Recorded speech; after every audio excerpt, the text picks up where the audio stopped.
Well, welcome you all to the next session of the Fundamentals of Electrical Engineering by Subhrajyoti Sarkar. Now let us discuss experiment on the synchroj in today's session. So we are having the synchro setup in the laboratory of control system, or rather I could say control and instrumentation lab of Padla Maharaj Engineering College, Brahmpur here, and we are having a set of synchro is there. We are having one transmitter, we are having one receiver. Now what is happening in a synchro is that in a synchro we are having a single phase AC terminal which is given in the rotor. So that R1, R2 is the single phase AC which is actually going in the rotor circuit. And in the stator circuit we are having the three phase connections. So therefore we are having three terminals S1, S2, S3 corresponding to the three phases which are coming out. Now the transmitter and receiver, the stator of the two are actually interconnected. So if you are going to look like, so you could see this is the transmitter, this is the receiver, and you could see that the stator is actually interconnected.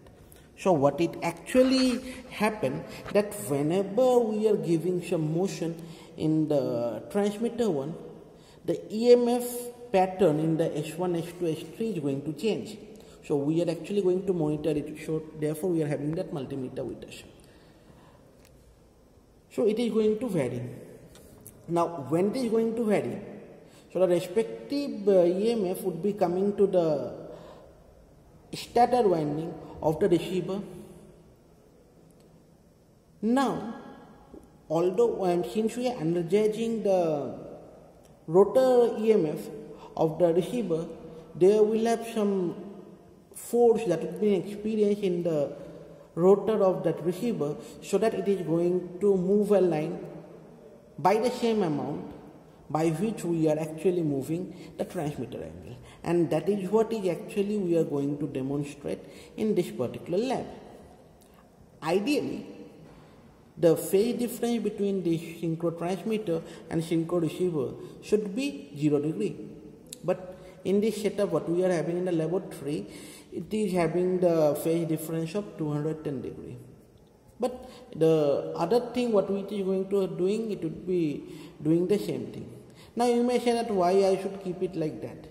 If I am actually keeping it to 0 degree and then turning on the supply, it seems that it should be working. But we are going to now see what actually is going to happen if we are keeping it at 0 degree and then the supply is turned off, and therefore we are actually making it to be aligned with the top transmitter. So let's see, whenever we would be applying some AC now, what is going to happen to it. Now I am going to turn on the AC supply. You just try to observe what is the phenomena that is happening. We are having transmitter at 0 degree, receiver at 0 degree.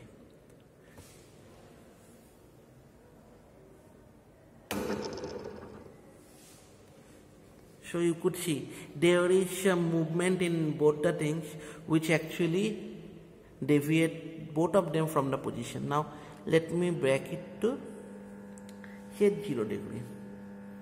So you could see that the receiver is showing 210 degrees, and this is what is actually I was trying to say. The machine is on and the phase difference of 210 degrees is actually coming over here. Now let us check the voltage. It is about 82 volt. Now let's see what is going to happen with the stator voltage as I am varying the position. Now one point I should add over here, that we can see that this stator voltage is going to vary with the position. It is obvious because the flux which is cutting at different position will be different, and therefore the voltage will be different. So let's see how the variation is. I am shifting it by 30 degree and making it to 30 degree now. So you could see it is now at 240 degree. So 30 degree phase difference is coming. So we are having 30 degree phase difference here in the transmitter, and that is actually copied by the receiver to have, and see the voltage. It is now showing 52 volt. Now if I am increasing it by another 30 degree, so you could see this receiver is also shifting by 30 degree, and the voltage you could see it now. It is something like 5 volt. So it has reduced significantly. Now I am going to vary it slightly, and you could see that is going to be reducing, and then it is keeping on increasing. Yeah. See, we are going to a very low value of voltage, and then as we are turning it round, then the voltage is actually increasing. So now let me take it to 90 degree, so that it is going to have some angle 300 degrees. So again 210 degree deviation, and see the voltage now it is going 25.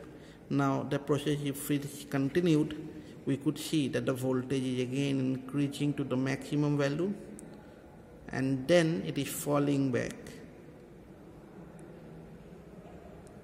And as we are changing the position of the synchro transmitter rotor, the rotor of the receiver is changing automatically. So in the experiment, basically what we need to do is we need to measure that what is the position of the synchro transmitter, and corresponding that what is the position of the receiver, what is the stator voltage output, and then we need to plot the graph between the position and the stator voltage in the laboratory notebook. So right now I have taken only H1, H2. So we will be taking H1, H2, H2, H3, H1, H3, all the three, and we have to plot the graph accordingly. Now the question may arise that what actually happen if we are going to measure the rotor voltage, whether it is changing with the rotor position or not. Let us try to check it out. Okay, so now we have prepared the same. So you could see that the voltage is showing 121 volt.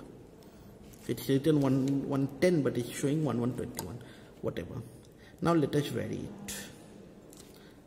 Rotor position is shifting, receiver position is shifting with the change in the rotor position of the transmitter, but the voltage is not changing. Again we are varying, but the voltage is not changing. So you could see, even if we are varying the rotor of the transmitter, receiver will be rotating, and since the operation is going to remain same, but the rotor voltage is remaining fixed. So whatever voltage we are taking, we are giving it to the rotor. The rotor voltage is remaining constant. Now due to that rotor, single phase AC in the rotor, there would have corresponding AC voltage in the three phase stator winding, therefore that EMF is actually varying with respect to rotor position.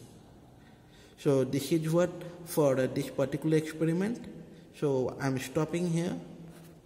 Thank you. Have a nice day.